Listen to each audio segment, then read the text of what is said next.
Hello, people. We are now post some number changing on Tuesday, January 18th. We are at block height 502,247. So let's check in on our favorite bozo from Belize, everybody. Yep, that's right. John McAffee, Jihan's cohort in crime, the man who's going to dominate the mining scene, is now blackmailing shitcoins for money because his ego has just gone that insane. And the funny thing is, the guy he's blackmailing, he actually like went and partied at McAffee's house with him. Yeah, there's a little bit of back and forth there as far as like trying to figure out what exactly is going on in the story, right? Yeah, it's really like I don't find this like the slightest bit difficult to believe, though.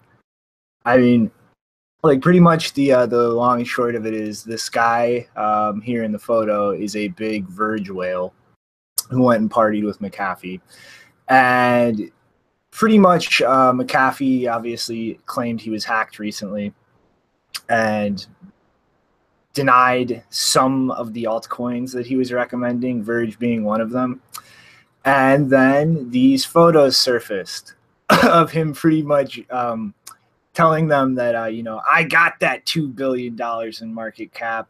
I'll fucking demolish it if you don't pay me. I think it was 100,000 Ether or something. And he referenced this site, Sether.io, that he was getting a regular cut from.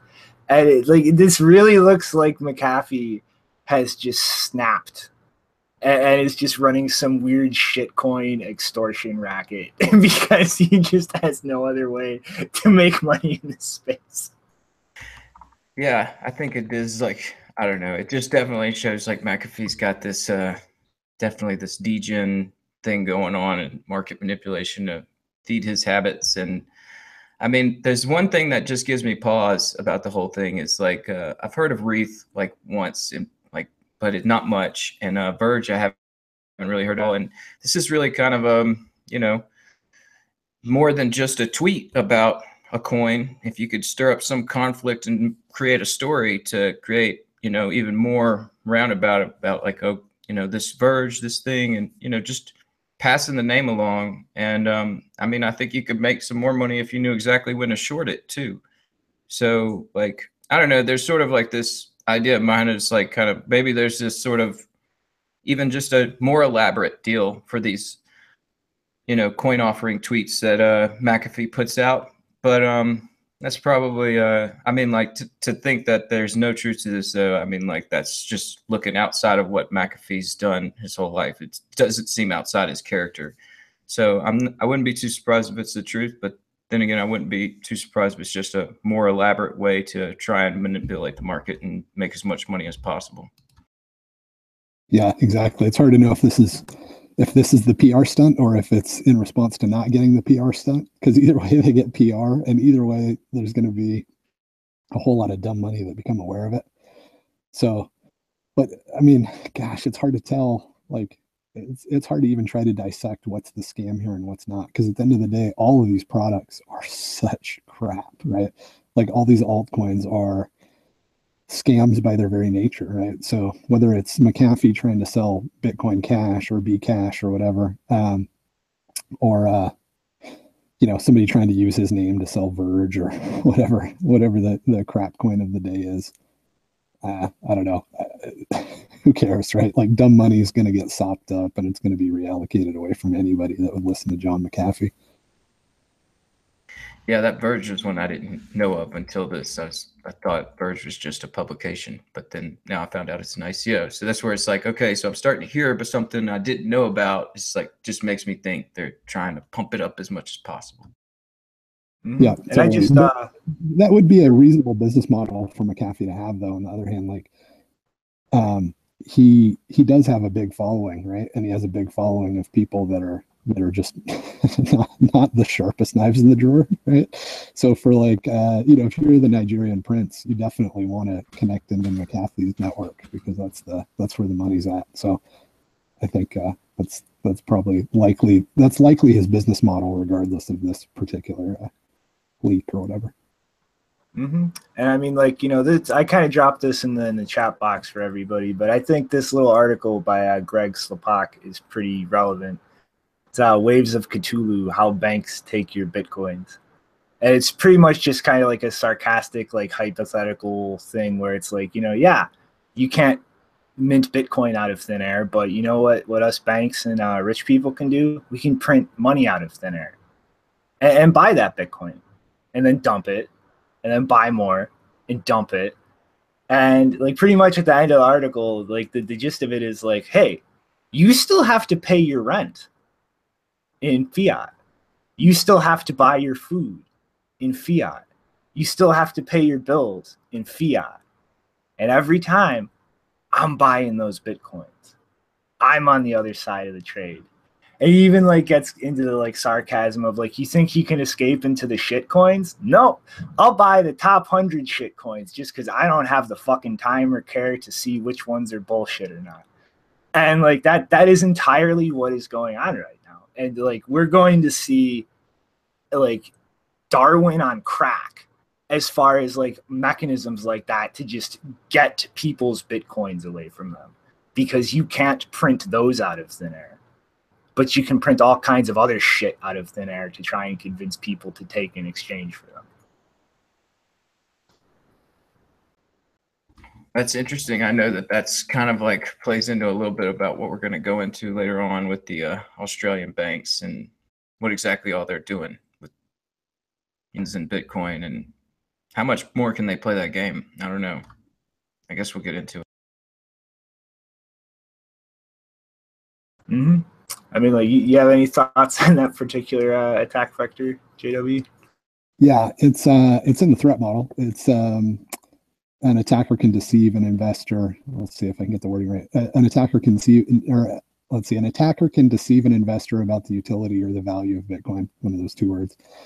But yeah, I mean the reality is this stuff is going to happen, and it's going to happen a ton. And this is why, if you don't know what the value of something is when you buy it, if you don't know that it's actually worth more. So if you buy a Bitcoin and you don't mentally think, okay, this thing is worth at least $40,000 or $100,000 or $5 million, somebody's going to take it from you because you haven't done the work to determine what its value is before you purchased it.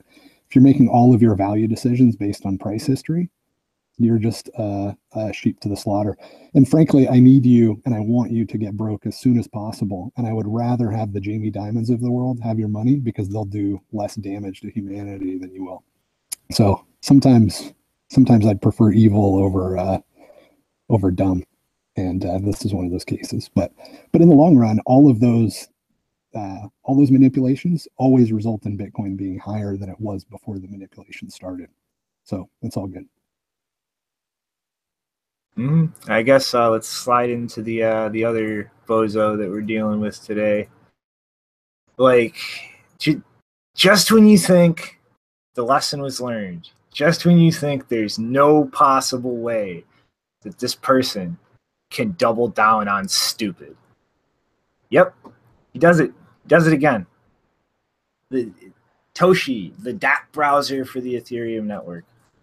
And what's his rationale for this? To get poor people in places like Africa, which Coinbase doesn't even service, property rights, access to sound money, because guys, Ethereum is the soundest money out there. The ability to get a job, pretty much recreate Mechanical Turks on fucking Ethereum. They think that Khan Academy constitutes getting an education. I would just more generally say that's learning, and probably not going to be as well-rounded as something with a teacher at all. And the ability to get a loan. Why the fuck do we want to go into places like Africa and recreate the exact same kind of bullshit we have now, where everybody is dependent on loans to take care of their shit and getting stuck in a constant debt cycle? Like, isn't the entire idea of this shit empowering people to generate their own value, not get caught on a fucking leash borrowing somebody else's? I mean, like, and this is not the first time that Armstrong has like made this general argument for Ethereum. This is like the most ridiculous thing in the world. It's like you tell him that the wall is there, and he just keeps looking at you, going, "No, it's a door," and just walking into it over and over again. I mean, like, what the fuck?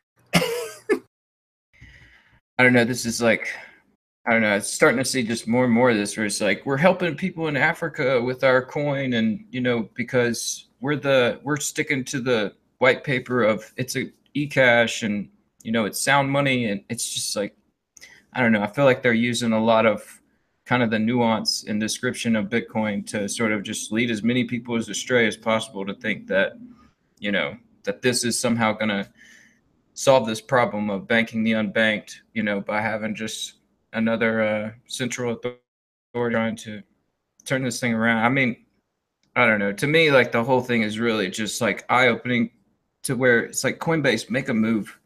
I mean, Pierre Rochard had a tweet in response to this that I put up on the news desk, and I think it's right on about how this is just more evident that Brian Armstrong needs to leave Coinbase. Coinbase should focus on trying to make sure that the core competency's there. And yeah, I agree with him. I don't have much trust in Coinbase anymore. I really have been leading people away. Whenever I tell people nowadays where to go to get Bitcoin, I tell them Gemini or Bitflyer. I tell them they can't wait with Cash App and Square. I don't say Coinbase, and I've avoided it now, and I'll continue to do so unless they make a move like trying to get Brian out of there and bringing in someone like Pierre Rochard that's going to take the necessary changes needed for this network, because it's really getting upsetting to see this kind of comments coming out of the CEO of Coinbase, because it's absolute bullshit. Yeah, we were talking before we got on about sort of heuristics that I have, or like general rules to figure out whether somebody's a con man or not. And I got to say, Brian is checking all the boxes now. If you're talking to a software startup CEO guy and they want to talk to you about a problem set that is just super broad, right? Like, you meet with somebody and they say, "Hey, we want to create secure money." You're like, "Wow, that's interesting. It's very narrow." It's really hard. It can be very hard, but it has to be very specific, whatever the problem is that these guys say they want to solve. Because problems have a way of becoming broad over time, right? So you really got to be focused to have any chance of making an impact. And when you see somebody that like Brian that is now talking about like recreating Africa, right? Like, all right, you have just fully gone into John McAfee territory, right? Like, you were on the fence, you were making some really bad calls and doing some really shady stuff, and now you're just full on quackadoodle, right? You're just an absolute clown. And when you're trying to push Ethereum at this stage of the game, and that's absurd, right? Like, if he was to come out and say Ethereum's an amazing technology, we need to push hard for it, everybody would go, "What? You guys have 0 applications other than CryptoKitties, and that's not even an application. That there's nothing decentralized about that. Like, you guys have failed at every single application that you proposed." That would be absurd. But no, he's taking it a step further. He's acting as if Ethereum is working, and now he's talking about building applications on top of that to solve Africa. All right. You are just an absolute jackass. Yeah, to me, he just sounds like another Mark Zuckerberg.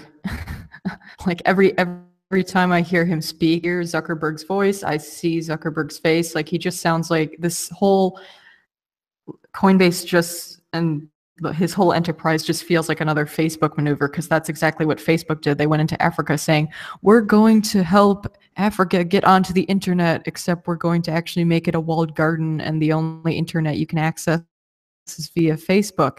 And like, basically now you have like whole countries where their only free access to the internet, or at least low cost access to the internet, is to go on Facebook. Like, that's disgusting. I definitely don't want that to happen with cryptocurrencies. I don't want it to be that.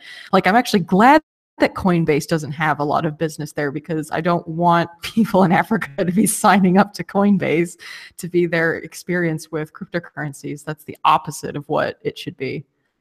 Totally. I agree. I mean, but at least Zuckerberg solved something really narrow first, right? And made a ton of money. And then he got retarded and started acting like he was going to rebuild the world. Same thing with Bill Gates and all these guys. And I can cut them slack on that. But, you know, you got to start with actually solving something, right? Like, I don't care. Solve sharing photos with your grandma like Facebook did. Great.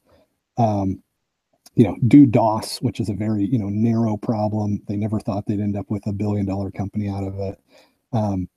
Coinbase can't even solve like the basic problem of just making it easy to buy and sell Bitcoin, right? And they're going after, they just seem like they're going after broader and broader problems because they can't execute on anything. And that's exactly how, you know, all these scam coins are, and all the heads of scam coins. So yeah, I would love it if he was as effective as Zuckerberg at anything, like just anything, do anything, man. But stop posting about changing Africa when you can't solve a single problem well. Yeah, and the whole thing, like just the notion that Coinbase in any respect is the business that's going to kind of bring services like that to that country, it's delusional, because their entire business is all based around complying with KYC and AML laws. And that's just not happening in huge swaths of Africa and South America. Like, it's just not happening. The infrastructure is not there. The actual level of like legitimacy and integrity in government record keeping and systems is just not there. You're never going to get huge chunks of those continents anytime soon integrated into a system like Coinbase that has to meet those kind of requirements. It's just not happening. It's like, in order for them to even get involved, the kinds of problems they're saying they're going to get involved and solve have to already be solved, or they can't even interject themselves into the situation. Like the whole situation, it's a farce. Well, now I'm embarrassed because Janine just put up a tweet that's similar to what I put up a little while ago, except mine was a little bit more humble. I just said, hey, I'd be an angel investor if somebody wanted to build a version of Twitter that dealt with the spam problem by using small Lightning transactions, right? And apparently Brian had the same idea, but he's got a lot of time on his hands because he doesn't want to just be an angel investor. Apparently he thinks that that Coinbase is already doing that. Yeah, what I find really funny, if you click on the picture, I guess, so the actual social media site, it's called Leroy. And this is like a couple of tweet-like messages on Leroy. And one of them says, I don't always spend $5 a day on Ethereum gas, but when I do, it's to play with a slow Twitter clone with no ads and cool people to follow. Except notice that these are the top tipped accounts. And it's like they're months old, and the highest. You actually use that for the screenshot? Are you freaking kidding me? Yeah, and it's like the highest tip is $8, and all it says is "Welcome to Leroy." It's like, okay, what are you getting tipped for exactly? Like, it's like, ooh, great quality content, guys. So welcome message. Yeah, like this is probably going to go to a dark place somewhat, but like that, the first thing I thought when I saw that is just like, holy shit. Yes, let's monetarily incentivize virtue signaling. Let's create some dynamic for fucking people to just virtue signal, throwing all kinds of money at random people from the internet that claim to be from the third world or some disadvantaged place. This is going to work brilliantly, people. No one's going to con anybody. Nothing's going to get all twisted because of that. It's going to be great, guys. It does have one. It has one advantage though, because as far as I can see, it looks like you get paid in Ether instead of Steam. Because who the hell wants Steam? I mean, at least some people want Ether. That is brilliant. No, I mean the thing is that this actually, I think there's a lot here because we still have, like, the reason that Twitter sucks to me is that there's just all these bots, right? And it's the old spam problem, right? That Hashcash solved I don't know, 20 years ago or something.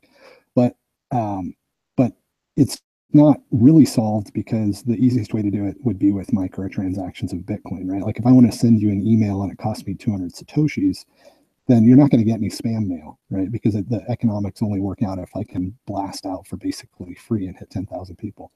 And it's the same thing with Twitter, right? It doesn't make sense to pay some dude just to crank out garbage and just troll everybody that has a coherent thought and just kind of gum up the works if it costs you a couple hundred Satoshis per tweet. So I think what's cool is I think Lightning will solve the spam problem, not just on Twitter, but in multiple places. And it's going to be really, really cool. It'll probably be over the next 5 years or something. But we are on the cusp of something really, really amazing. But good grief, man, not Coinbase. All you guys are going to do is gum up the works. Now other people are going to be intimidated from starting that project. But I can guarantee they're not going to complete it. They're not going to do anything of significant value because they never complete anything. And that's what that looks like. They just tested it out to show that they could, maybe build something like it. And then, that's it.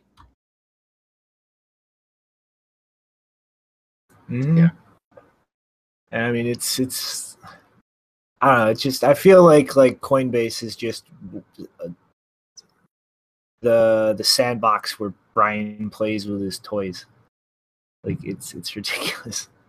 But two things I kind of wanted to just touch on real quick though.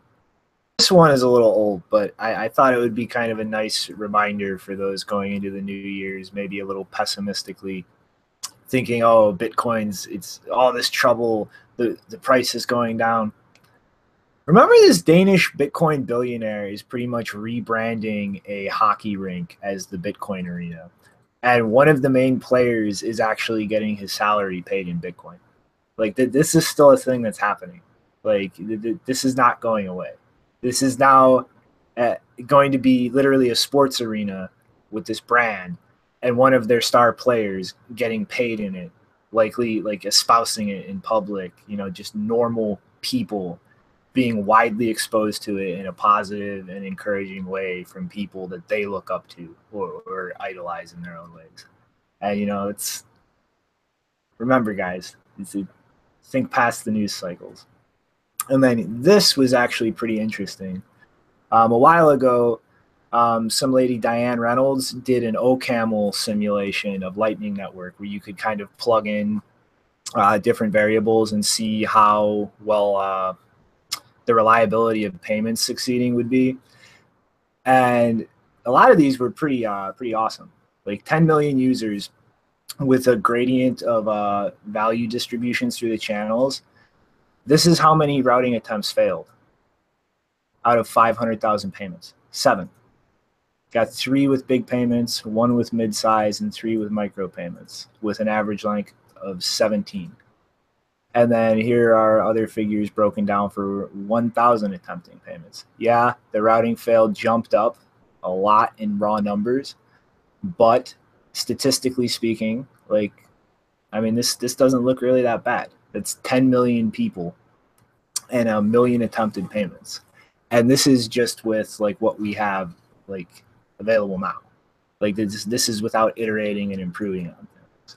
So just to kind of ground things with context, people, fuck the FUD.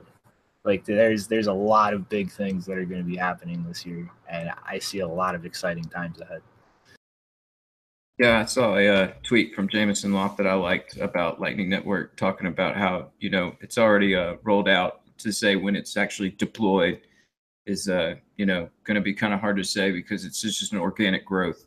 And I think that he's right on with that, and we're starting to see that right here with people testing it. And we got the Zap wallet, and it's just going to keep growing bigger and bigger as people test it.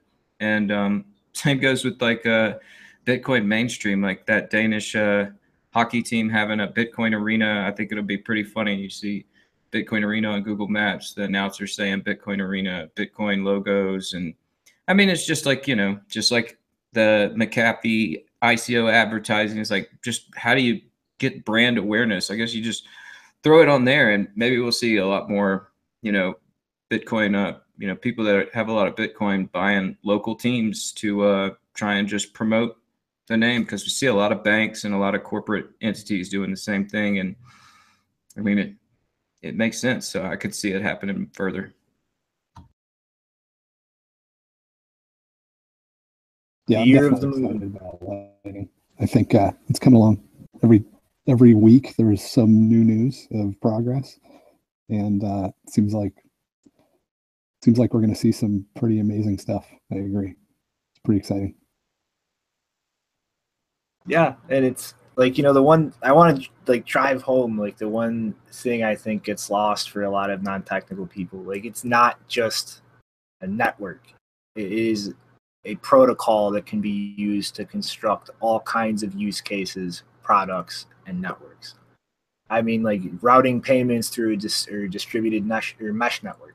Like that's obviously the main use case everybody's looking for out of the gate. Like, but there are also cases where you could use, of your own volition, hub-based models if you want to and gain efficiency, like exchanges. Not even just an efficiency of like moving money, but setting up a Lightning Network channel with your exchange is a huge security improvement for traders. Because now, hey, you move your money across, you lock things up for your trade, and when that trade's done, all of that money can be moved back. Exchanges can gradually batch deposits into that channel at the cost of adding an output to the cash out transaction, and even just drop your money into that channel in excess of what the initial capacity was. Like, this is something that can just be applied in all kinds of different ways in all kinds of places that people aren't really thinking about right now. And it's just, ooh, we have cheap payments. It's a new toy that you can play with everywhere you can think to put it. Yeah, for me, it's the first application of Bitcoin, period, right? Like, Bitcoin is useless right now for anything, except it's an experiment that could be super useful in the future, right?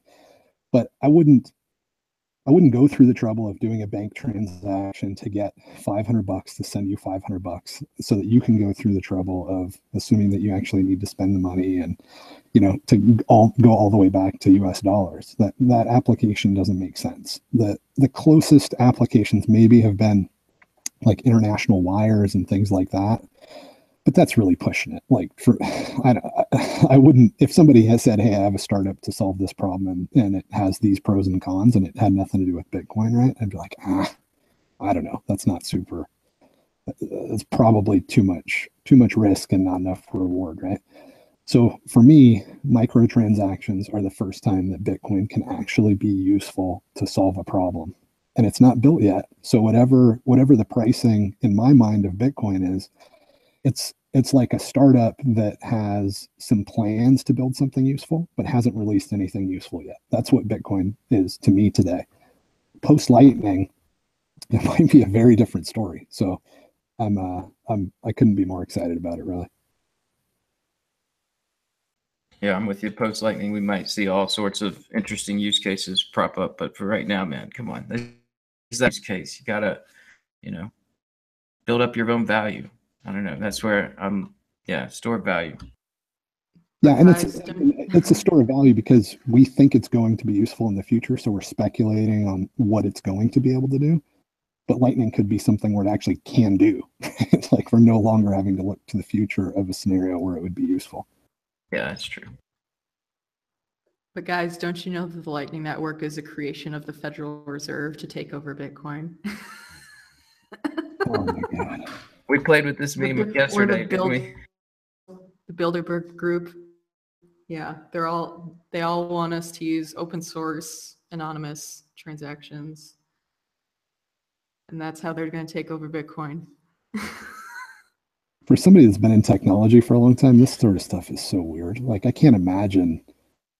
I don't know. It's just so weird. Like, could you imagine working on, I don't know, the internet 15 years ago and then having this odd group of people running around like with all these crazy opinions when it's like, no, it's just technology. Like, we're just like, if you don't like, just read it. There's a paper, you can see how this shit fits together. It's like Legos. How could you, where's the devil worshiping going on in the corner? But Well, I mean, it's just the culture we're in. I mean, it's like people latch on to that narrative to explain that fucked up shit they just intuitively feel is going on. I mean, it's like, look at the popular perception of Google. Like, they're just literally the NSA. Well, okay, if they're literally the NSA, let's wind back 5 years to the Snowden leaks and look at the NSA hacking into Google. Hack into Google if Google's literally the NSA. And people, like most people, don't really try to break things down and continually refine that picture of things. They just float into that narrative, and then that's the explanation for shit. And like just that, like Bilderberg, like literal Illuminati, like thousands of years old, controlling everything. That's a very popular narrative right now, culturally speaking. No, I know. It's just weird for me. It's because it's I guess you're right. It's just weird to be part of something that's so new that that is just like technology and sort of research, but is so popular among people that are just totally clueless at the same time. So it creates this really interesting dynamic that it's disorienting sometimes. Like one minute I feel like I'm whiteboarding, technology, and the next minute I feel like I've just like woken up in the middle of a trailer park. Like it's just a weird place, man. I saw this hilarious tweet from Brian Hoffman talking about he wants to know how come there's no broken up icebergs next to the wreckage of the Titanic. Like, we need to question our history. It really is starting to become part of the culture in a ridiculous way. But I think that's... Repeat that? I didn't follow that. Who said that? Brian Hoffman. Incoming tweet. Yeah, he had this great tweet where he's like, I don't think people are questioning history enough. And it shows the Titanic wreck. And it says, where's the iceberg wreckage? Right. Yeah, don't mention anything about the Lusitania that, the United States and Great Britain sunk. But it's so weird, man. Yeah, it's unfortunate, but that is like the culture we're living in. And, I don't know, whenever we're talking about applications of Bitcoin and we're looking for these use cases, I think one of them really is going to be like, where do you go for the verifiable, valid information? I think that's going to be on Bitcoin. And I mean, these people can ask questions like, where's the ice wreckage? When you go to Bitcoin, you see that the ice melts. Totally. We need that. We need that, man, because I'm going crazy here. Well, my favorite unscientific comparison is Pieter Risen, who thinks that Bitcoin Core should be euthanized and Bitcoin will experience the mass, and that the Bitcoin code is genetically compared to Bitcoin Cash because that's not too many references to suggest a certain disgusting political ideology, but it makes my stomach turn every time I see his stuff. Yeah, I mean, when I was working on the internet 20 years ago, I don't remember the Nazis playing a big role in our planning process, but,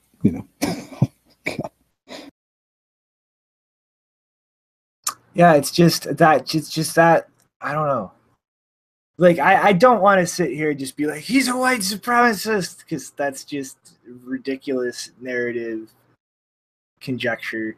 But it's like just that phrasing. I don't get how he didn't like look at that before he hit tweet and went, that could be misinterpreted a little bit in tone there. Yeah, the best response I found to that tweet was from Draymond, yeah. And he says, relying on Bitcoin Core to write your code has really allowed you a lot more time to talk shit on Twitter. Your fixation with genetics and euthanizing is, other than being shitty analogies for software, giving out some pretty weird vibes. Might want to dial that back a bit. I love that. Totally. Well said. Very well said, Draymond. Yeah, that's very creepy. But to kind of slide along to something, it's not necessarily creeps me out, but like this kind of gives me a weird vibe. Like, I know Huobi mentioned this recently. They were looking at expanding into Japan, but they actually have partnered now with SBI Holdings, which used to be the SoftBank investment group. I believe if everybody remembers it, they're a company in Japan that actually got their hands on a bunch of Bitcoin through purchasing of another company. And yeah, so they're planning on pretty much breaking up into two different exchanges. It looks like one managed by Huobi called Huobi Japan, and another one managed more directly by SBI. But Huobi is going to be giving them a 30% stake in the Huobi Japan, and as well passing off a little bit of equity in Huobi's Korean exchange groups. So this kind of bugs me. If you look at a few of the pieces in the background preceding all of this, Huobi was one of the exchanges with OKCoin that was allowed to kind of stay open a little longer than the other exchanges when the Communist Party was going through the exchange shutdown, and kind of given more time to, like, you know, wind down, think ahead and plan. And if everybody remembers also, James Neugen got a job recently at SBI Holdings, and then shortly after established a partnership with nChain. And, you know, it's a little bit speculatory and I guess just conjecture if you really boil it down, but this kind of small web of corporate partnerships to me kind of looks like an attempt to lock down a regional monopoly of sorts, or at least like coordinate across the entire region loosely between this kind of, I guess, coalition of big blockers, you could say. And just kind of wanted to, I don't know, get everybody else's read on that. Yeah, it doesn't surprise me that that people are trying to do dirty stuff, right? I don't know if they are, but that's kind of to be expected. I think what's constantly encouraging to me about Bitcoin is that I'm already confident that all of these attempts are going to fail, right? The incentive structure that's created by the software that we run really seems to be really solid, and it seems to be sure to punish people that are trying to circumvent it and destroy it, and reward people that try to serve it, right, by honest mining or whatever, or, you know, buying and holding it. So yeah, I guess I don't have a lot of opinions on this particular possibility, but on the other hand, I guarantee you that it's happening, right, in multiple places right now. People are trying to find a way to damage Bitcoin and make it profitable to do so. So hopefully that's not the case here, but if it is, I wouldn't be shocked. I was just looking at another story that sort of the counter to that, maybe, which is Pieter Thiel is saying that he's got, you know, a few $100 million or more in Bitcoin now. So that's really encouraging. I mean, this guy he's a monster. He hasn't had the best track record as a sort of angel early stage startup advisor in a founders fund, but, you know, he did PayPal. He's had a lot of big wins, and he's also an advisor to Trump. So, you know, one of these guys being Bitcoin whales, I think, is pretty positive, and it kind of encourages me that maybe the politically connected folks are figuring out that it's better to join him than try to beat him. So we'll see. He also created software for the NSA, so no chain analysis 2.0 in the coming years to, you know, do that surveilling for Bitcoin, Pieter Thiel. Yeah, I mean,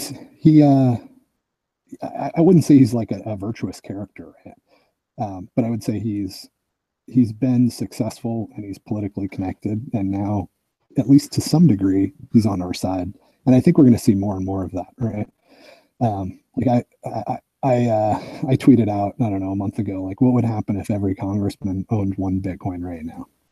Would that start affecting policies, right? Would we wake up in a week and all of a sudden we're on Bitcoin as our national currency if every congressman owned one Bitcoin? I think that's an exaggeration of something that is starting to play out. Yeah, I think that you're right. It's like the you know, the incentive is there for them to, you know, onboard themselves, you know, individually. I mean, like maybe they're taking the approach as an institution, but I mean, like for the most part, it's all about individual incentives. And you know, yeah, it would be interesting. I think that'd be pretty neat little fun to. I don't know who would want to give away a Bitcoin to each congressman or senator, but like if there was something to do that, where it's like each congressman now has a Bitcoin or each senator now has a Bitcoin, to see if policy starts changing rather quickly. Yeah, that's actually not a bad idea. We could probably do it to where it's time locked, so that they can't spend it for like 10 years, so that they're you know, they don't just cash out. Yeah, I've had crazier ideas. That's the other thing that I've been thinking about that's sort of along these sort of conspiracy theory lines. So you guys can cut me off if I start rambling too much. But I just kind of had the thought the other day about the fact that the US dollar does seem to be pretty screwed, right? Like every Ponzi scheme, you know, the people that run this scheme, you want to get out early, right? You don't want to be the guy holding the bag. And with the amount of printing that we've seen over the last 4 years, 6 years, it just seems insane. Negative interest rates. I mean, negative interest rates means that I give you money and then I give you more money next year because you took my money. That is, from an economic standpoint, as batshit crazy as you could possibly get.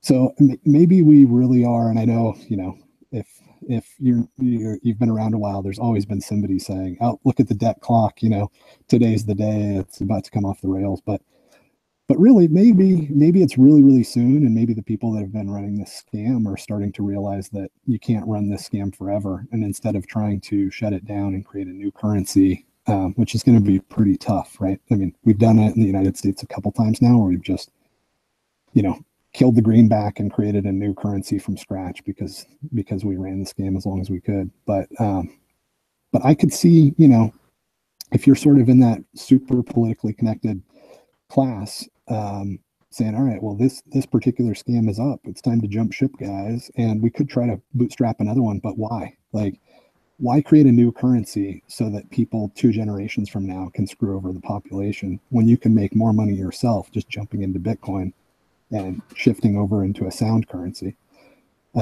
Just from a selfish standpoint, that just seems like a better way to do it. So I don't know. I'm kind of hopeful that we might see some of that sort of stuff come sooner rather than later too.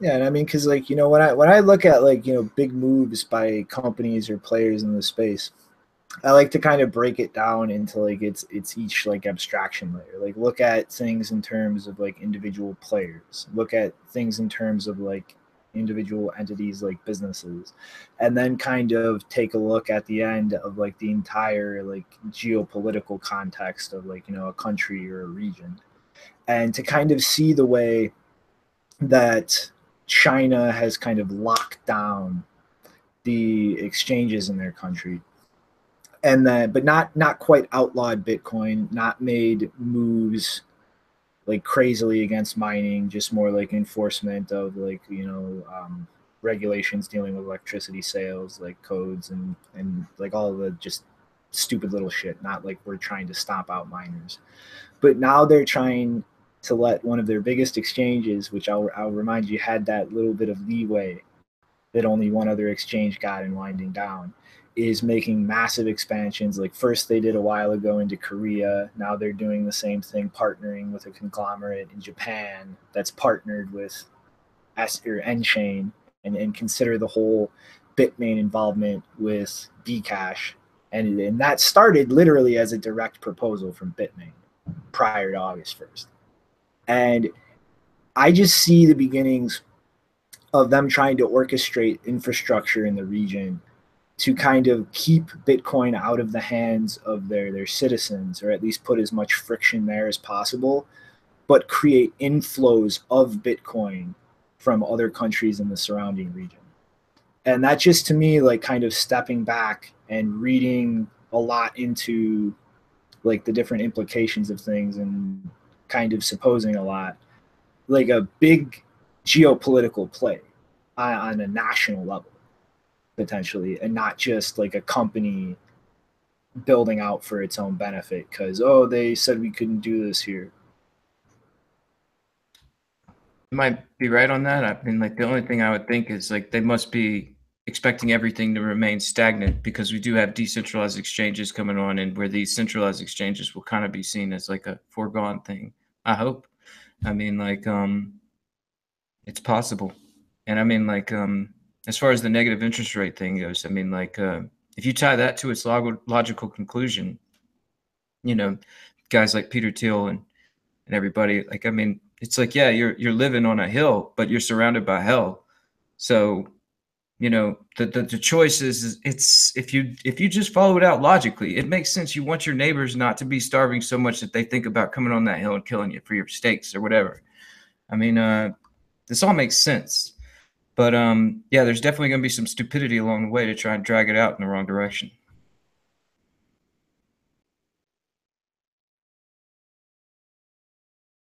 But it's just like kind of the I don't know, it's just the way that it seems like a move to concentrate more Bitcoin in the hands of the wealthy in China rather than like and try to stop as much of it bleeding out into the populace as possible and kind of accumulate that wealth in foreign countries in the area. You know what I mean? Like they're collecting fees on all of these other exchanges and all the trades made on it that actually charge fees in other countries and can then repatriate that money to China. So you're saying it's like the Bitcoin's going to be in Japan and South Korea, and then from there they have bigger control as the inflow into their country. Like, I'm just trying to. Yeah, because you know if you're charging fees on these crypto exchanges trading between cryptos, like you know as a business, you just rack that all up in Bitcoin, and oh, that moved back into China now, like kind of like a supply funnel in addition to mining. Interesting. Definitely multiple angles to try and control Bitcoin, I suppose, are coming out. Yeah, this is why I make decisions with stuff like this over like 5 to 10 year periods, not week to week. Because I feel like I can get a pretty good grasp on the general trend of a piece of technology and how it's going to be used. But man, there's a lot of chaos between here and there.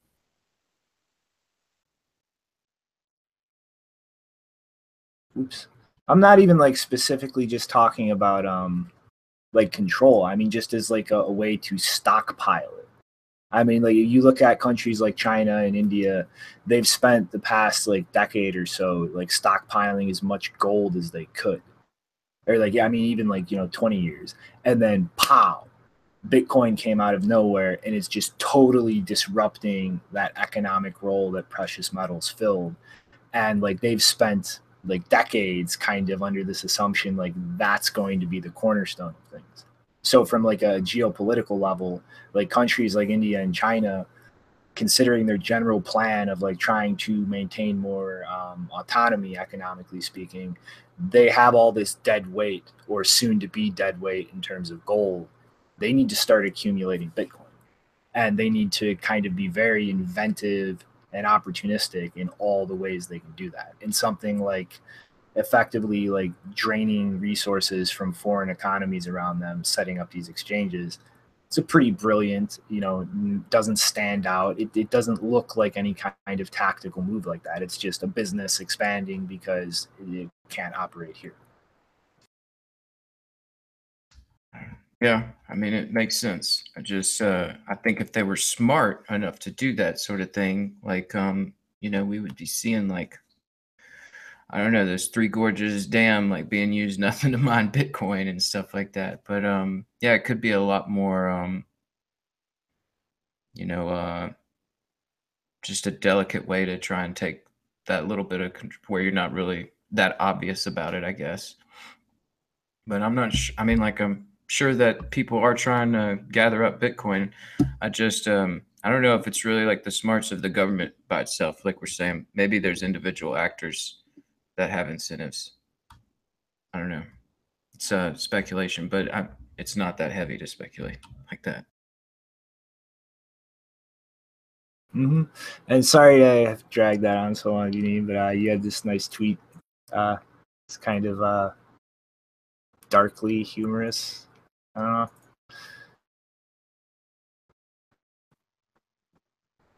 Well, I didn't well, scroll down a little bit. It's the next one.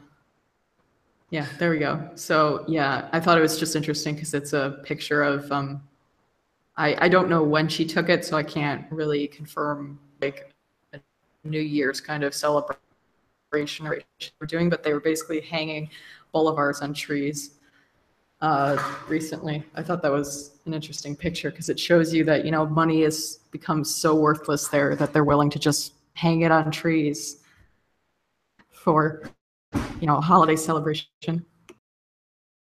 It's incredible how fast things are moving, really. Like, I know we're going to be getting into the story in a little bit with the banks and stuff with Australia, but it's like, yeah, actually, things are moving quick. That's next up, actually. It's kind of a perfect little shift. Really, a couple things I want to throw at you fast action before we get into dissecting it a little bit. But the Bank of England is once again looking deeper into issuing its own cryptocurrency. And sorry for anybody who can't get past the paywall, but I guess they have like a free read limit or something. And I didn't get a chance to archive or copy it before I went to go look at it today. But the long and short of it is essentially that, you know, they're considering issuing their own cryptocurrency where citizens could have their own account, air quotes, directly with the central bank. But the one thing they're worried about there is that causing bank runs in commercial banks, which draws out their reserves and affects their ability to actually issue loans. And obviously with how big finance is in most, you know, countries like the UK, the US, in terms of GDP and the economy, that's something that could really start pulling linchpins out one after the other. And that kind of also relates to this situation possibly going on in Australia. There's a bunch of users all over Twitter complaining about bank transfers or accounts being frozen when trying to interact with crypto services. And I'm not sure exactly where this article is from. I tried digging around, but there's just this paste of it. And essentially the case being made here is that in Australia, there's been a booming real estate market lately that's pretty much been debt fueled. And just the small amount of crypto interest this person is speculating in Australia causing people to take money out of the bank and actually move it into crypto is starting to affect the reserves the banks have. And in Australia, you're pretty much required to have, I think, like 11% in reserves for the outstanding loans. And I'm sure it doesn't take a rocket scientist to see that when you have people pulling money out of the banks and moving into crypto, that starts drawing down on the bank's reserves, who still have the outstanding loans that they have at the time. And this is pretty much mostly speculation, but just think about the fact, like how little activity is in terms of people pulling their cash out and moving into crypto would it take to really start destabilizing when you have something like a legally mandated reserve. Like, it doesn't have to get that crazy before that starts causing serious systemic problems for those banks. Yeah, it's pretty incredible that, like, in the 70s, we had to get off the gold standard because we could no longer maintain the illusion that we would deliver gold to foreign countries if they asked for it. And now we're freaking out about the possibility of not being able to deliver something that doesn't even exist. Like, we could just print as much as we want of it. We're doing it all the time. It's not tied to anything. We print so much of it that we have negative interest rates in a lot of countries. And now we're worried about that scenario. Like, it doesn't get any weirder than that. we're full on into some crazy, you know, like 2 levels of simulation sort of land. So it's pretty nuts. Yeah, this is where it's like I was reading the story and I was just thinking, like, this is too early for this to be going on. Like, I figured, you know, they at least had some reserves that are a little bit higher than 1% of what they're loaning out. But you know, just a fraction of 1%. Yeah, I mean, this thing could happen a lot quicker. You know, I mean, things are moving fast, and you know, like, trust is lost quickly, and like, it's hard to gain back trust. So, I mean, like, I don't know how many more times it's going to take for people to realize that this negative interest rate and the way that money's being printed and the way that they're instilling trust on that and the way that whole process plays out. But I'm sure, like, yeah, it's going to be a pretty quick unraveling, and we're starting to see it already. And it was one of these things where I'm starting to think like we weren't going to see it until about I don't know. I was thinking like 2020, closer to 2020 or something. But yeah, it's I don't know. This is just it's kind of good to see because, you know, it's going to mean quicker to where we get to where Bitcoin's being used. But it's also, yeah, just as upsetting to see as, like, you know, you thought that that's what's going on and you pretty much know, but, you know, you're not allowed into the vaults to see. But when you start to see the banks take actions like this, you start to go, well, I guess it's true. It's coming up on Judgment Day for these guys. Yeah, I mean, it's just like, really think about it. Like, people have like this notion in their head that it's like everything has to literally explode for some kind of like macro scale economic trouble. But all you really need is just that little push, like that last straw that broke the camel's back. And that really has me wondering this year with like all the fucking shit happening, like people stampeding onto exchanges to the point that a lot of them stopped registering new customers. Like, you know, how fast really can this just start unraveling? Because I like last year, like before January, I was expecting like 5 to 10 years before things really got rolling. And I was just dead fucking wrong.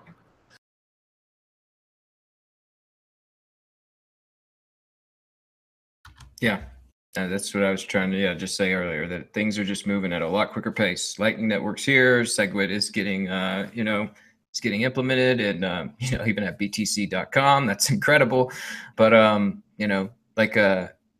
things are moving at a faster pace than we thought for sure just a couple of years ago, or even just a year ago. I know just a year ago we were all thinking below 5,000 is reasonable. Yeah, we're somewhere beyond where we thought we would be.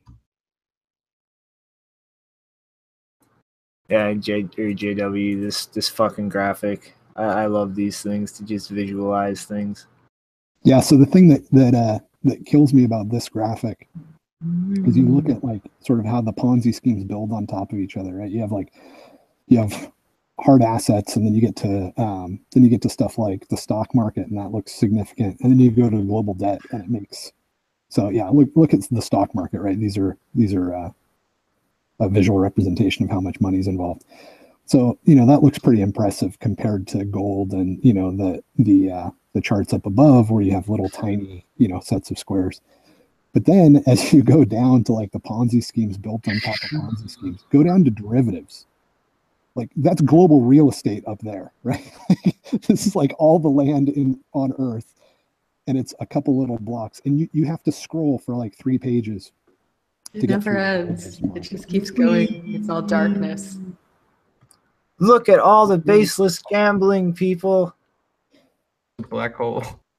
So a little bit of a change in sort of the lower end, right, of like currency or something like that. It just gets amplified throughout the system so much. And I don't know. I mean, it's weird how long it's gone on, but everything stops at some point, no matter how long the history has gone. And if you look at the amount of money in circulation, it looks like Venezuela, right? Like the chart looks like Venezuela. It doesn't mean we're going to end up like Venezuela. I think we have a lot more going for us. But I would say that most people that are looking at it and saying, okay, how could you end up like Venezuela? You'd do exactly what we've been doing for the last 5, 6, 7 years. And really, the last probably 100 years, but really accelerated in the last 5, 6, 7 years.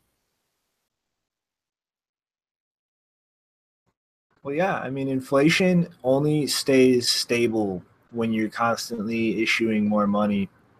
If you can get inventive to stuff that money places that are not consumer goods or the kinds of shit people have to buy every day. And, it's like eventually you run out of places to stuff it. But Yeah, I know you had some pretty strong feelings on this story though, Rick. This is kind of weird. Yeah, man. I mean, this guy's trying to sell this private prison here in Colorado for 88 Bitcoins. And I mean, the article, you know, it's nothing really more informative than that. Just a guy here in Colorado was selling a private prison for 88 Bitcoins, or its equivalent in USD.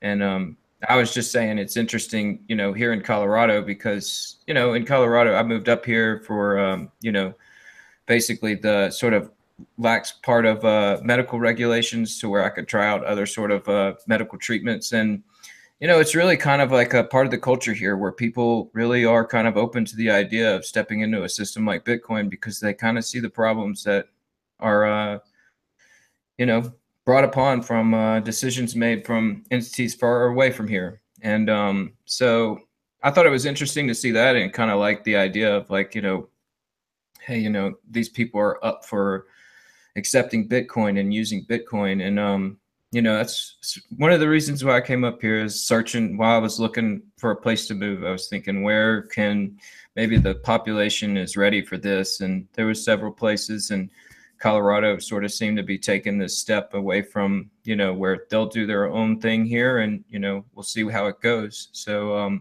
it's good to see, but I mean, like, it's a private prison, you know, like, we were talking about, you know, buying it or something and just like turning it into something. But, you know, me, I don't know. I couldn't handle prison walls. This place has got stories to tell that aren't that cool. We should buy it, and then we should import all the nonviolent drug offenders from other states that haven't legalized marijuana yet. Because we make like what, $70,000 a year if we can do a dirty deal and you know, pick up a couple of truckloads of innocents and stick them in that prison. We could make some good money. It's not a bad idea if you think about the amount of people that are in jail for those sort of drug offenses, when the population is worried about trying to change over the drug laws and all these people just getting released.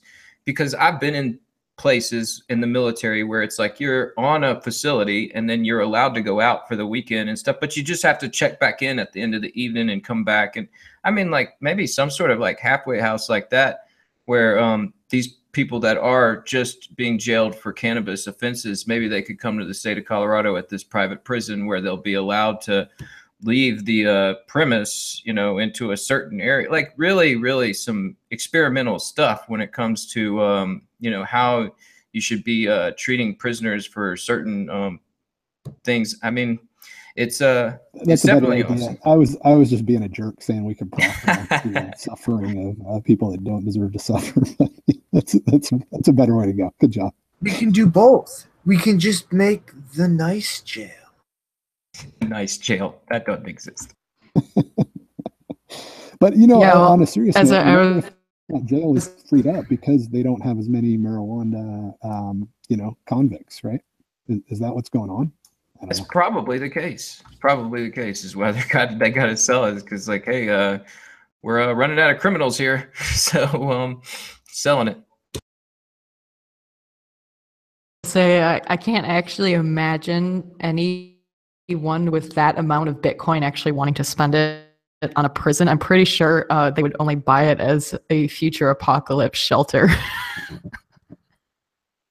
Because like because seriously, like it's like, you know, like I said in the internal chat, like every time I see a prison now, all I think of is, wow, that would make a great Walking Dead shelter. Carl! No, don't spoil it. You move up to these mountains, all you got to do is just go up a little bit further up the mountain, and it's pretty crazy. Like, yeah, mountains are pretty good at fortifications in themselves, but yeah, that's like an idea I thought I had too, is like some sort of place to ride out the apocalypse. But I don't like thinking like that. If that shit happens, I'll just grab on my bike and keep moving until something hits me. So my dark thought for the day, if I haven't already shared a dark enough thought for the day, is if Bitcoin continues at this pace and the welfare state gets defunded like in the next 2 years, I think is realistic, right? Assume, you know, I kind of feel like it might slow down in 2018 and maybe just double. But if it goes up by another 10 and then another 10 in 2019, all the welfare programs are going to be defunded. And if you've seen the sort of riots and crazy stuff that happens in LA, if those checks get delayed, then you know what I'm talking about. And it doesn't seem absurd at this point. It would have seemed totally absurd to me a year ago, but at the rate that things are happening, I could see us really ending up in a weird place, because we have generations of people that have never been productive, right? It's just something that we've created in the United States. And gosh, could you imagine like having no useful skills whatsoever? Your parents had no useful skills. Like you don't even know what that's like. And then all of a sudden the checks stop coming. And the first time that you think about investing in your own ability to be productive is when you're hungry. We could seriously be looking at that kind of world here in the next couple of years. So there you go. There's my depressing comment of the day. Well, let's pile on the depressing. Wait, I have a more lighthearted suggestion. No, I would love to more lighthearted than that, impossible. No, it is a lighthearted suggestion. I would love to know if inmates have ever actually traded Bitcoin paper wallets, and if they'll ever start using open dimes as part of the secret prison trading system. That would be funny. Of course they do. That's why they have round edges now. Oh, Way to take it dark again instantly. I was going to say, I think we could ask Mr. Bitcoin Judas about prison economies and Bitcoin, right? I don't want to bring him up. No, I don't want to bring him up. Well, I mean, I just, round things have a lot smoother passage. No, man, we got it. We're good.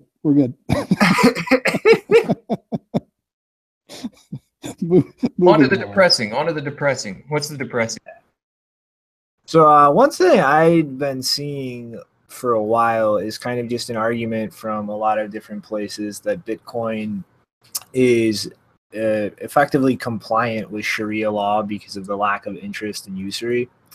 But I ran across this last night. Apparently, a Muslim cleric in Egypt, as well as I think in Turkey and one other country, my name is blanking right now, is actually issued a fatwa declaring Bitcoin incompatible with Islam. And I found the line of reasoning kind of interesting. It was pretty much making the argument that there is no set rules for Bitcoin, and that like the consensus process is kind of just an organic, just like natural thing that just happens or doesn't. And because of this, they say there's no guarantee on where money is going, and therefore it can't fulfill a contract, Islamically speaking, and is therefore forbidden. And this is, I don't know. This is something I think if this starts becoming the kind of norm interpretation, could really go a lot of wonky ways. I mean, if let's say Bitcoin continues expanding rapidly in the developed world, and it becomes kind of associated globally in more of a first world sense than like, hey, this is something I can use to help my situation. It's not really going to help if you start having a prolific religion like Islam effectively just demonizing that wholesale. It's literally blasphemy. It does not fit within the bounds of our religion. It comes from our enemies. And that's just, I don't know. I potentially see the seed of something not good in that. Yeah, I'm pretty well, sick. one of the things Go ahead, Janine, sorry. I find so disappointing about that, obviously that's going to be taken into account by a lot of the Muslim community. If anybody was watching the CCC conference, there was a talk about the world check system, which is basically a blacklist that all banks share to money. It's like you'll see in the talk, it's the world check system is so stupid because the sources that they're pulling from are not even like law enforcement reports or something like that. They're pulling from like neo-Nazi websites and things like that, primary sources. That's what the researchers found when they looked into it. And so, yeah, you basically have a bunch of conspiracy theory sites providing the data for a system that eventually ends up preventing people from being part of the financial system. That's completely disgusting. And one of the things that was mentioned during the talk afterwards, because there was someone in the audience who said that they had, I don't know if they said they were from the Finsbury Park Mosque in London or if they were just living near it, but the Finsbury Park Mosque was having financial trouble because they got, I think they got blacklisted in WorldCheck. They couldn't process, I'm assuming, like any charity money that they received or any of that. And so, you know, lately, I think that Bitcoin could be very valuable for religious groups that, feel that they're under that kind of scrutiny or they're facing that kind of blacklisting action from the government. So, I think that's a disservice, if he's a religious leader, to be telling, probably are a very, very vulnerable population that they shouldn't be using this asset that could actually, prevent them from being excluded from the financial system on the basis of religion. Well, I mean, like I was looking at the story and I was thinking like it wasn't too surprising to me just because like, we're talking about a really powerful central authority that's like making the statement. And I know that they were saying something about Turkey agrees. And it's just like, well, there's another centralized authority that's really powerful that agrees. And, yeah, it's something where like, when we talk about individual incentives of people like Pieter Thiel who like might be involved with some of the government and, maybe they are doing some stuff because they understand where things are going. Like these people, like I don't want to say these people, but I've been overseas enough to where I know like that I spent enough time in Afghanistan to know that like people can grow up to where they don't even understand like concepts to where they can lead them to understand like, individual incentives to try and like better your life. I mean, like it's so group. I've seen some upsetting things where it's just like that wouldn't have happened unless there was some very ultimate power central authority that cannot be questioned whatsoever. And that's a culture. It's not really just like an idea. It's pretty powerful. And it's going to be really hard to shake, I guess, that group until, the people see it. I think once a model comes out where people can see like, oh, this can provide, a little bit of independence away from these centralized systems. I think then, maybe that turnover can happen quick, but it can certainly, it's gonna get ugly before it gets pretty over there. Yeah, I've been to the Middle East a little bit, probably not as much as you have, but one of the things that struck me was how much it reminded me of like evangelical Christianity. Even, in Saudi Arabia when things are pretty extreme, the wealthy teenagers still get together and they drive out into the middle of the desert and they drink and they party and they take off their burqas and, they're wearing hot pants and stuff. And I think a lot of the stuff that we have a tendency to interpret as religious zeal is really just a reflection of sort of slavery, right? I mean, if you're in a situation where your neighbors find out that you're not following some rule and they can burn you and you can end up, being stoned or even just like economically exiled a little bit, that can look like religious devotion. So I think that probably it won't have as big of an impact, especially if we can get transactions to be private. In the same way that, every liberal in the United States wants to vote for higher taxes, but if you give them a chance to cheat on their taxes, they'll take it 9 out of 10 times. I think a lot of people will probably run around and say, yeah, Bitcoin's forbidden and have, quite a good stash, especially if they're wealthy enough to be able to afford to have a good stash. So I don't know. I think, private individual action is very hopeful, I think, for Bitcoin.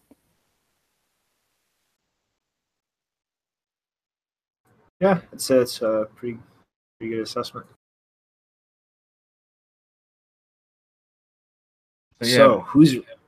Sorry, Rick. No, I was just gonna say. So yeah, what's the next? Where we're going from here? Some good news. Some good news, people. Local Bitcoins has SegWit. Come on, everybody. These guys are one of the most important fucking businesses in this ecosystem that so many people don't know exist, don't appreciate the importance or relative size of. Like this hopefully should start showing some effects that actually stick around in the long term. And another shocking bit, BTC.com.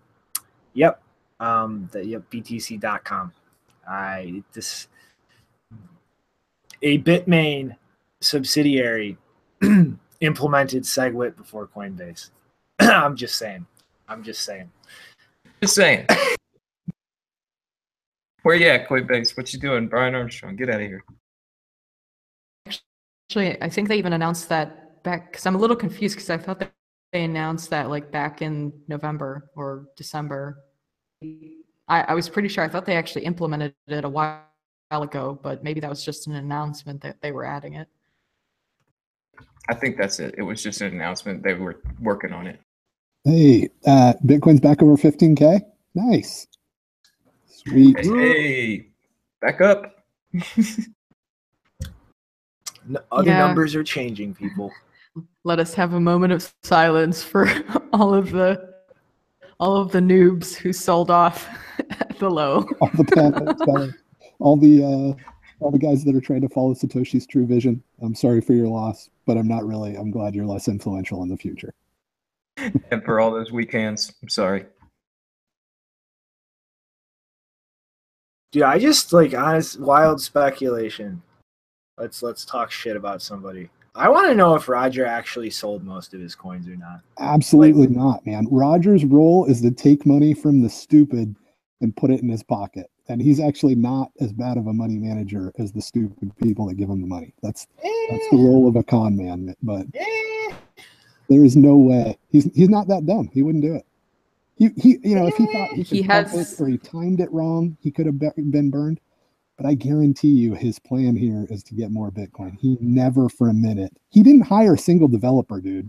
He never for a minute thought that this was going to compete with Bitcoin. But you know that Roger used to be a creationist, right? Right. Like the dude believes some crazy stuff, man. I mean, like he wants to make his own country. I don't know. I mean, like I'm a creationist. I mean, I'm even worse. I'm an occasionalist. Look that up. That'll really make you throw up in your mouth. I'm gonna have to look that up. Occasionalist, yeah. But I mean, like, geez, like I don't know. I mean, whenever that whole fork happened, like, really, I was just, yeah. I mean, like this guy, I'm sure he's dumping his, he's dumping these derivatives or whatever these airdrops and accumulating more Bitcoin. I mean, like, if he's not, he's definitely stupider than like. I'd imagine before. I hope that he is losing some, but it wouldn't surprise me if he's actually earning more. The story is just too stupid. Like you can't believe a story that's that dumb that you created yourself, right? Like he knows Craig is not Satoshi. He knows that Lightning was coming. There's no way that he could be that engaged and be that clueless because he didn't even come up with a narrative that a smart person would buy, right? So he's like the guy that sends the email as the Nigerian prince. No, that guy does not think he's a Nigerian prince. Well, the last I heard, because he did that interview with Jimmy Song, and Jimmy, I don't know if Jimmy asked him whether I think he asked him, do you still have core coins? And Roger said yes, because he wants to diversify. Right. Which is good. Of course he would say that. But my point is, like, how much does he have compared to what he had last year? Like, that's like, has he pissed away or been an idiot with enough of his money that he's effectively at a net loss or soon to be?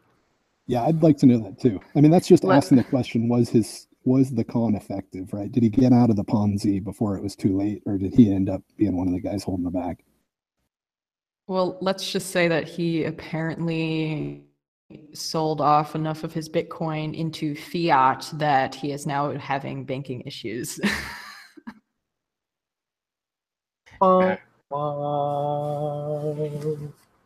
mean, like, I hope he's losing coins, but like I'm saying, the dude's, I mean, like, I like legitimately think he's got some crazy beliefs and stuff, but I do think he's like, I don't think he's stupid enough to try and like lower his Bitcoin supply. I think he's doing the whole airdrop thing to try and increase it.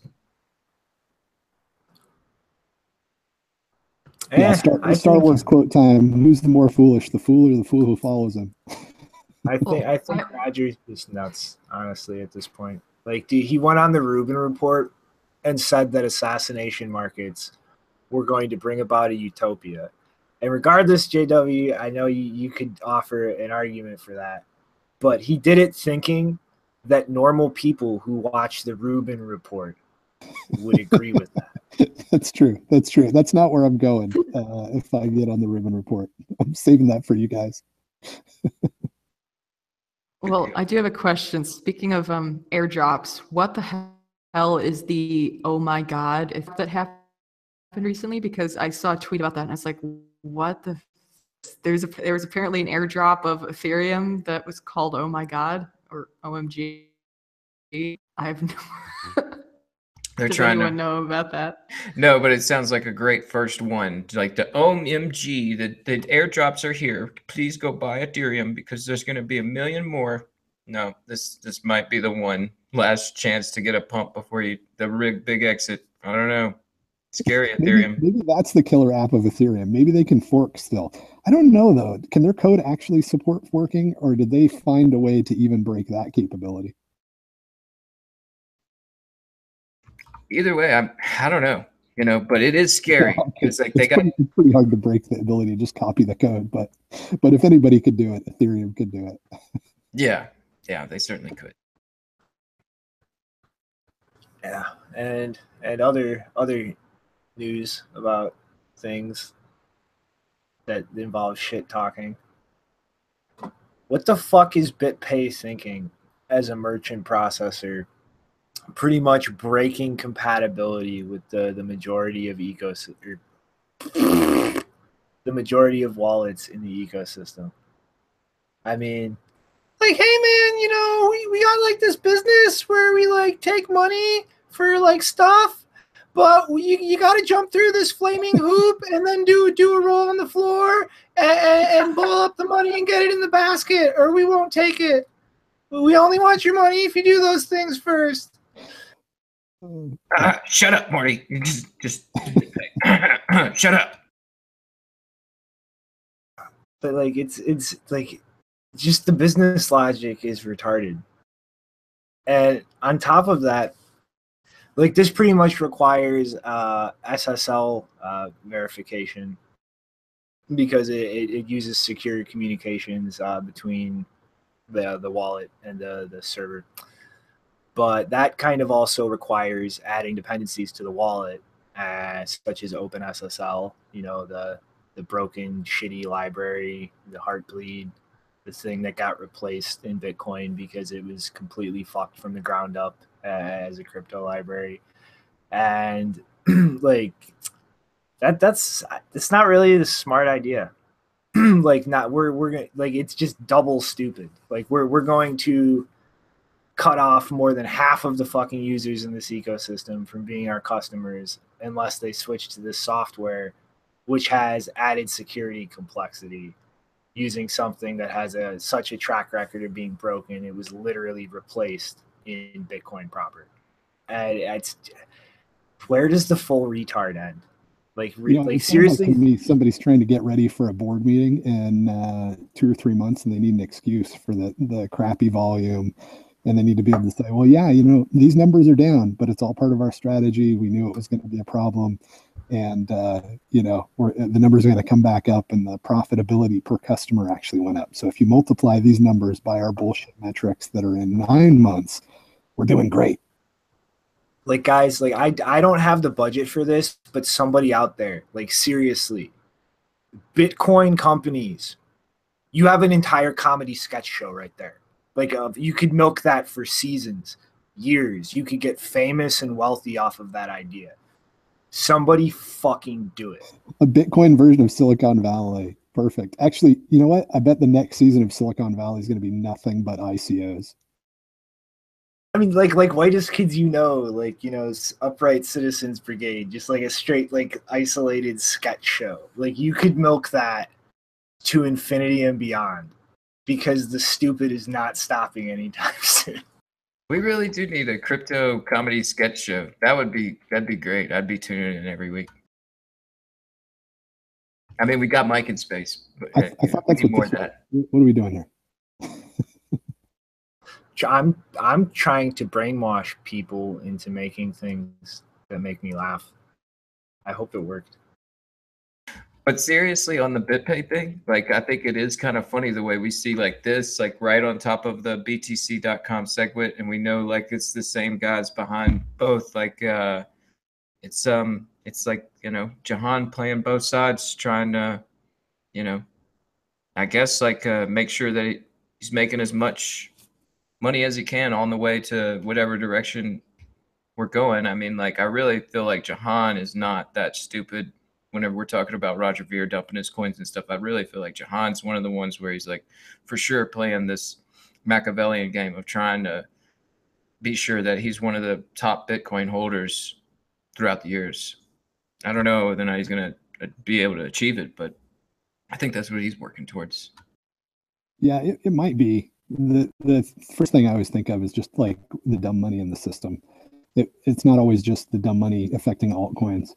There's a lot of dumb money that, like, if you look at any Silicon Valley startup, you just grab one randomly and you watch it for a year, you're going to see something like this. Where you're like, what in the world is going on? And it's usually because they have numbers that they don't like and they need a narrative to justify them. And so it could be that here. But either way, ultimately it's dumb money, right? There's some dumb investors that are in this company that are allowing this to happen. They've either appointed really dumb managers, right? Like, man, if you were on the board of Coinbase, you're not looking at replacing Brian Armstrong, right? Of course, and setting a different direction after all of the brand damage that's happened to this company over the last year. You're definitely thinking, how do we change gears a little bit, even if it was just like ceremonial, right, or just for show. So there's just a lot of dumb money, and so a lot of Pierre Rochard. Yeah. Pierre Rochard, let's go, Coinbase, do something right. I mean, but like, seriously, I mean, like, why not? Like, why the fuck not? Like, he can't be worse than Brian. It's somebody with a brain in the space. Why not? The only reason why not is if they've already got like their, ankle tied over the ledge and they're following this train all the way down the hill. Because like, I do think there is an opportunity for them to turn it around and say like, yeah, Brian Armstrong made a mistake. We're bringing in someone new. We're going to work on our core implementation. We're going to work on making sure that SegWit's getting implemented. We're going to work with Lightning. We're going to get away from altcoins. We're going to focus on Bitcoin. Like, if they made those statements and those bold moves, I think they could change this direction really quick, but they'd have to do it quick. But there's too much dumb money in that company too, because that company's not set up the way Blockstream is, where they own a lot of Bitcoin, and so they want Bitcoin to go up in value. That company is set up where they have all of the old classic dumb money trying to make Bitcoin work for them. So there's exits and there's different, there's different funding rounds, and there's really, 18-month objectives. You can't do 18-month objectives in Bitcoin. Like, this space is too unpredictable and too wild and too cutting edge to be able to say, we're going to hit these profitability numbers for sure. Because the majority of their revenue is going to be based on Bitcoin's performance and adoption, which they can impact, but they're certainly not the masters of that ship. So I think, and I don't think that the investors in Coinbase, they probably don't even have the flexibility, right? Because they have they have rules about what sort of things they can invest in, and they have, safety bumpers all over the place on their funds that have invested into these things. So I don't even think if they weren't dumb money that they would have the flexibility to shift gears and try to run a company the way that it has to be run in a truly, free market where there's a lot of other things impacting you. So I really think it's dumb money either way. Yeah, that's why I've got my Gemini access again, and I'm working with Bitflyer and Cash App and Square because I'm afraid you're right. But there's hope that maybe they can, take control of the situation.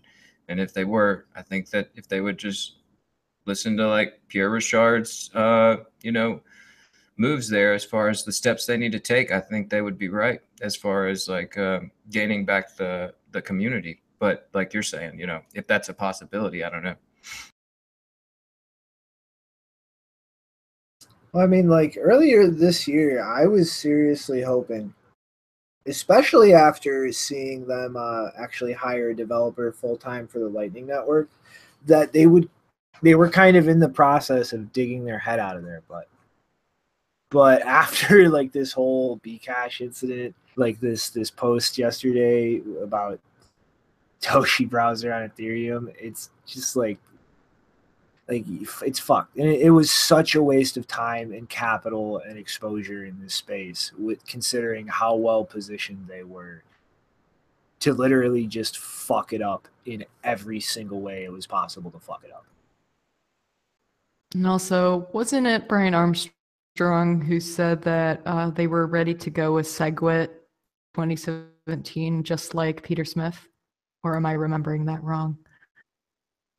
You remembering that just right. I saw you posted that tweet in here a little earlier because I've seen it posted a couple times too, and it's just definitely like from the beginning of last year to the beginning of this year, it's just huge. It's total opposites. I mean, like he was saying like, yeah, SegWit, we're going to get it, but we're going to work to implement it. But it's obvious that was just, I don't know, signaling to make sure that, they can try and drag this out as long as possible. I mean, that's sort of what we saw with the miners, and now we saw it with the companies.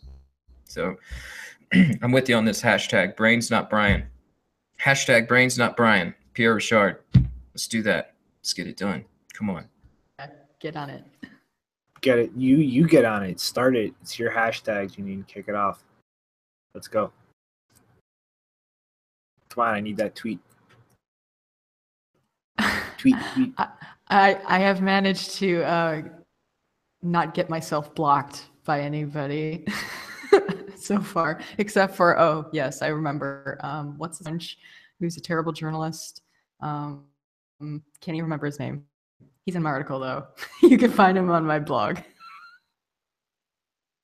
All right. I think that's a pretty good sign. You're getting blocked. All right. Fine. I'll do it. Oh, my God. I'll retweet. We'll tweet it. We'll get it going. We'll get the hashtag going. Everybody. We're just doing random stuff, not teaching you shit.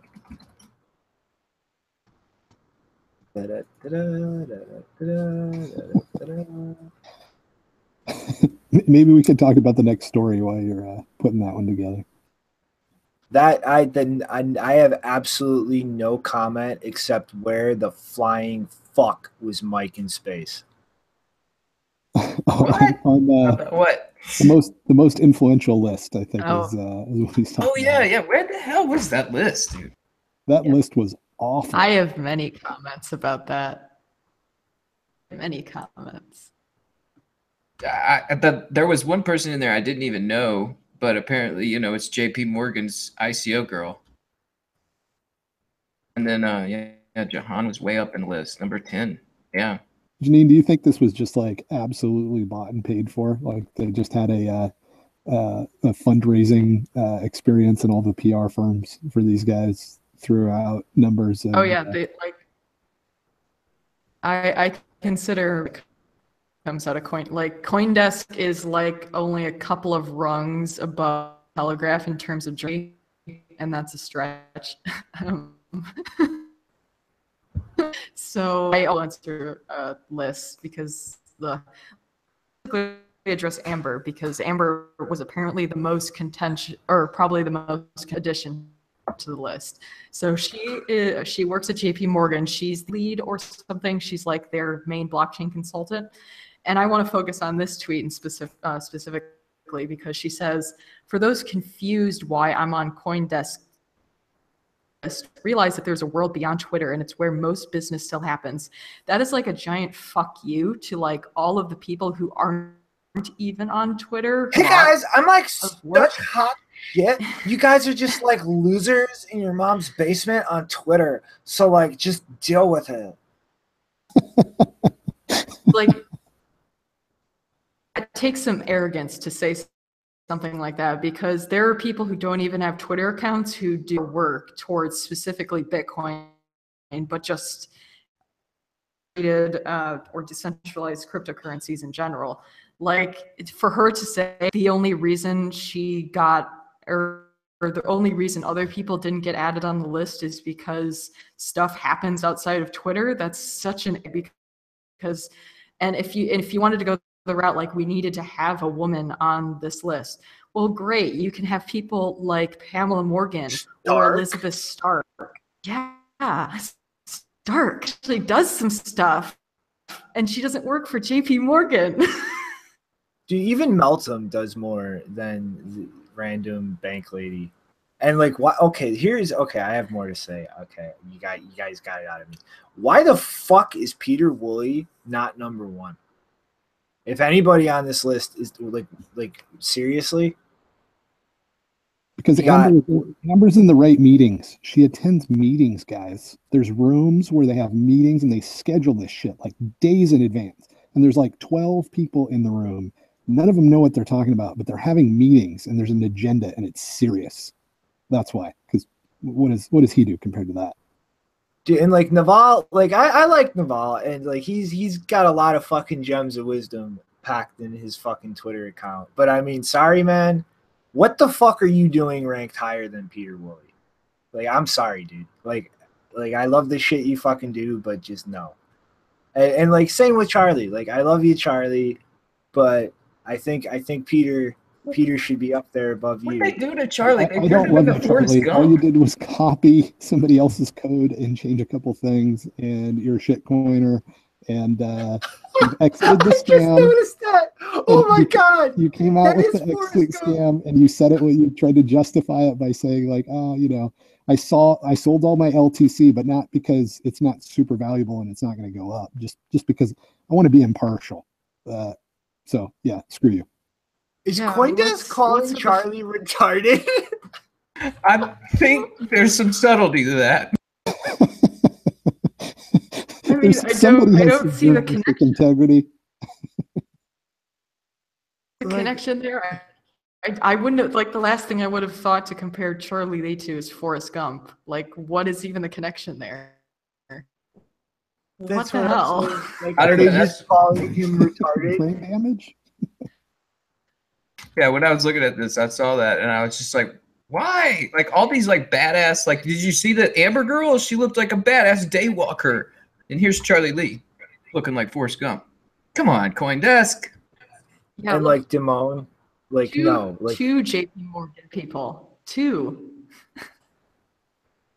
And then, like, come on. I mean, come on. Like, okay, I love Sign Guy. Sign Guy pulled an awesome troll. The greatest, like the most epic troll ever. I'm glad he got a bunch of fucking coins because he did not have a job after that was done with. But like, come on. That should have been fucking Pieter Wuille.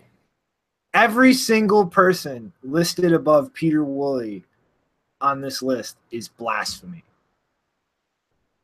Yeah, and how many core devs that actually contributed to SegWit this year, we wouldn't have it without them, aren't on the list anywhere. Give me a break. It's just, that in and of itself just makes this whole thing absurd.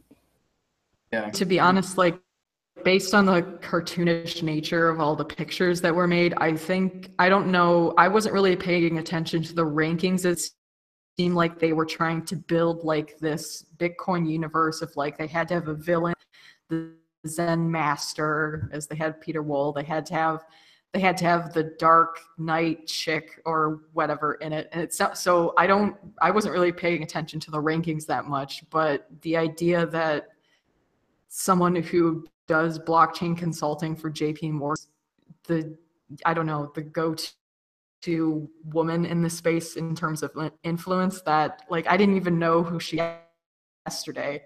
I was they're changing the world. Those and then people are changing the world.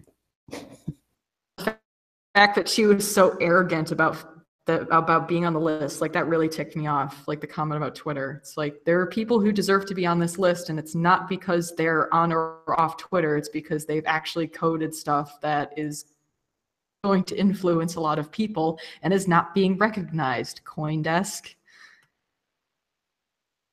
Yeah, I think it, like, seriously at this point, because they've done this like a few years now. At this point, I really think it's just intentional, because like it's like they're just laying out shit that years down the line they can just kind of point to as like that guy's got cred, even though like you know what I mean? Like they just lay out all of these business people on these lists, and it seems like they always just pick a developer to kind of throw on there as like a bone tossed at you. But it's just always these business people, always these con men making these lists.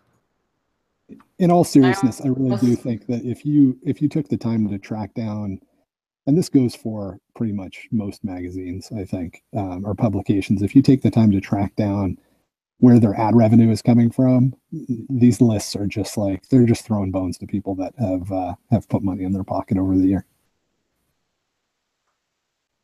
Point out that I know for a fact that there are a few individuals going to be on that list, and they specifically told Coindesk, do not put me on this list because it's full of shit. Damn. I don't want to be associated with the other clowns that you're about to list. Don't put me on here. That's what I was thinking. Maybe we should come up with our own list, because like it seems like it's, you know, not that difficult to come up with 10 influential people from last year, because it's just like last year was so epic in like just the scale of the way things have grown and been implemented. I mean, yeah, there's just a bunch of names on that list. Yeah, that's a good idea. We should get a Twitter thread going and just ask people to like and whoever, and then throw names on if you don't want to like somebody that's not on there. Just put something together that's slightly respectable. As I had for the show was most influential coin derps. Come up with the list of the opposite 10. Yeah, it'd be pretty funny too. Yeah. The 10 most stalling Bitcoiners. We need a no coiners list. We need to start compiling that based on the mainstream media. Yeah, maybe. Well, JP Morgan or Jamie Dimon got on that list, and he's a no coiner, isn't he? But he is. He's number one on the no coiner list as far as I'm concerned. That's just a side note on Twitter. I saw like a good joke on that, Jamie Dimon. Like this guy, KP, Kevin Farm, we did that thing about centralized leaders. He said, who was the hodler of 2017? He said Jamie Dimon's daughter. I thought that was so funny. That was dead on. Like, I mean, hey, is this poor girl's dad's calling her an idiot, and she's still, hey, she understands, I guess. Her dinosaur daddy doesn't. Daddy probably has a lot of Bitcoin, actually, but maybe not. I'm guessing he has more than all of us combined, actually. Yeah, wouldn't be too surprising. And it's just, it's like these lists though. Like I find like the more this happens, it's like I just can't like see any other reason to do this shit except just like build up that consistent self-reference that it's like, no, I've done a lot.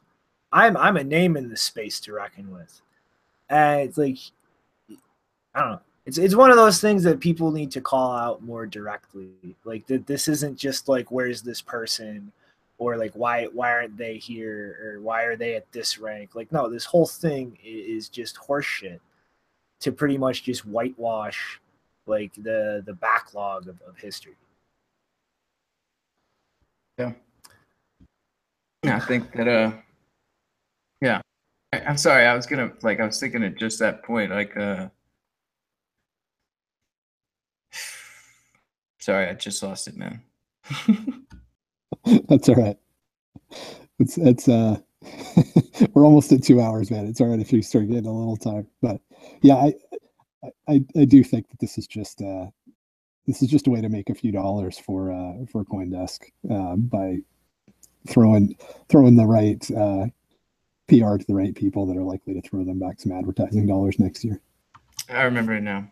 The people that are going to this information to find out if these people are really the most influential people to go to figure out, like, I need to listen to this guy talk because he knows about crypto. They're not in crypto in the first place. They're going in from a central authority and they're going to listen to their central authority and they're happy with their central authority. If you want to come into crypto and you want to find the 10 most influential people, sit around for 6 months and listen to conversations and find your most influential people and start going and learning this thing for yourself. These lists don't mean shit. Yep, that's what I was going to say. That was the thought. It's beautiful. It's a good one, man. Yeah, it's dumb money all over again, right? Right. But I don't know.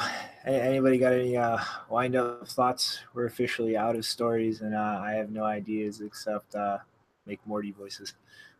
I just want to say I'm glad that we crossed 15,000 again. I know that it's arbitrary. It's US dollars, and who knows what's actually going on, but still fun. It still makes me smile. I was just going to say that if I had a Bitcoin for every Bitcoin influencer or expert who's been popping up over the last couple of weeks, I'd be Satoshi. Totally. Mm-hmm. And that's my last final thought. I hope y'all had a happy new year. We're here in 2018. Lightning Network is rolled out and we're working on it. This is going to be an awesome year, folks. I guess my last little piece of advice is, people, this is the year to learn to take the tinfoil hat on and off. Because the rate things are going, you're going to need to be able to approach things from all the angles, not just the one you're used to. Point out one more thing, because the troll box was debating whether I'm hot.